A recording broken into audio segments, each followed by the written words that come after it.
1050နှစ်ခုနှစ်မှာအစ္စဖာဟန်မြို့ဟာအစ္စလာမစ်အင်ပါယာလက်ထဲကြာရောက်သွားခဲ့ပြီးပါရှားနိုင်ငံမှာဆေးပညာနဲ့သိပ္ပံပညာတွေကိုပိတ်ပင်လိုက်ပါတယ်။ဒါကြောင့်ဆရာဝန်တွေဟာမြို့ကနေထွက်ပြေးပြီးအိမ်သစ်ရှာဖွေခဲ့ကြရပါတယ်။ဒေါက်တာယောဘတ်ဟာကိုဝန်ဆောင်စနီးရေဘတ်ကာနဲ့အတူတင်မောပေါ်မှာရှိနေပါတယ်။သူတို့ဟာဆေးဘက်ဆိုင်ရာအဖွဲ့နဲ့အတူအင်္ဂလန်ကိုခီးနေကြတာဖြစ်ပြီးကျွန်းကိုမြင်လိုက်ရတဲ့အခါအားလုံးကပျော်ရွှင်စွာအောင်ပွဲခံခဲ့ကြပါတယ်။ကံကောင်းစွာနဲ့ပဲရုတ်တရက်ပြင်းထန်တဲ့မုန်တိုင်းတစ်ခုကြားရောက်လာပြီးတင်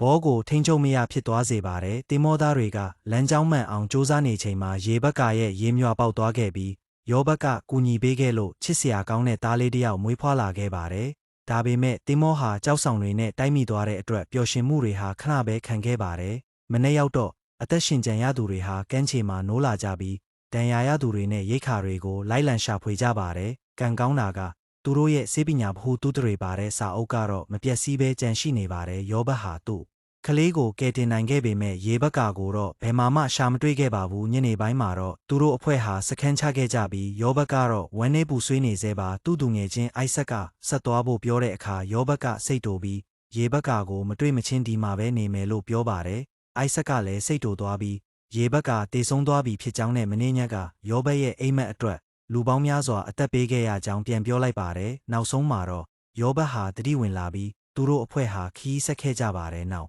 ဆုံးမှာသူတို့လန်ဒန်ကိုရောက်ရှိခဲ့ပြီးဆေးဘက်ဆိုင်ရာအဖွဲ့နဲ့စကားပြောချင်ကြောင်းအဆောင်တွေကိုပြောပါတယ်။သူတို့ရဲ့ကူလာအုပ်အတွက်အခွန်ပိုပေးခဲ့ရပြီးဂျူးနဲ့မွတ်စလင်တွေဟာနေမဝင်ခင်မြို့ကနေထွက်ခွာရမယ်လို့အတိပေးခံရပါတယ်။လမ်းလျှောက်နေတုန်းမှာယောဘတ်ဟာသူခိုးလေးဝီဇယ်နဲ့မတော်တဆတိုက်မိသွားပါတယ်။ဝီဇယ်ဟာသူခိုးထားတဲ့လူစီကနေထွက်ပြေးနေတာပါခဏကြာလိုက်လံဖမ်းဆီးပြီးနောက်အဲ့ဒီလူကဝီဇယ်ကိုဖမ်းမိသွားပြီးသူ့ပိုက်ဆံအိတ်ကိုပြန်ယူဖို့အတွက်ဝီဇယ်ရဲ့ပုခုံးကိုအစစ်ဖြုတ်လိုက်ပါတယ်။ဝီဇယ်ဟာနာကျင်စို့အားနဲ့လဲကျသွားတဲ့အတွက်ယောဘတ်ကကူညီပေးခဲ့ပြီးပုခုံးကိုအလွယ်တကူပြန်ဆက်ပေးခဲ့ပါတယ်။ယောဘတ်ဟာသူ့ရဲ့ဆေးခန်းတစ်ကိုဖွင့်လှစ်ခဲ့ပြီးလူနာတွေကိုအခမဲ့ကုသပေးခဲ့ပါတယ်။ဒါပေမဲ့လန်ဒန်မြို့ကဆေးဘက်ဆိုင်ရာအဖွဲ့ကဒါကိုမကြိုက်ဘဲယောဘတ်ကိုဖမ်းဆီးဖို့ကြိုးစားခဲ့ပါတယ်။ယောဘတ်နဲ့သူ့အဖွဲ့ဟာမြို့ထဲကနေထွက်ပြေးခဲ့ကြရပြီးတောထဲမှာပုန်းရှောင်ခဲ့ကြပါတယ်။အဲ့ဒီမှာသူတို့ဟာဒဏ်ရာရနေတဲ့ဆဲတလူမျိုးတွေကိုတွေ့ရှိခဲ့ပြီးယောဘတ်ကသူတို့ကိုကုသပေးခဲ့ပါတယ်။ယောဘတ်ဟာဆေးပညာအပြင်စိတ်ပိုင်းဆိုင်ရာကုသမှုရဲ့အရေးပါပုံကိုလည်းနားလည်လာခဲ့ပါတယ်။နောက်ဆုံးမှာတော့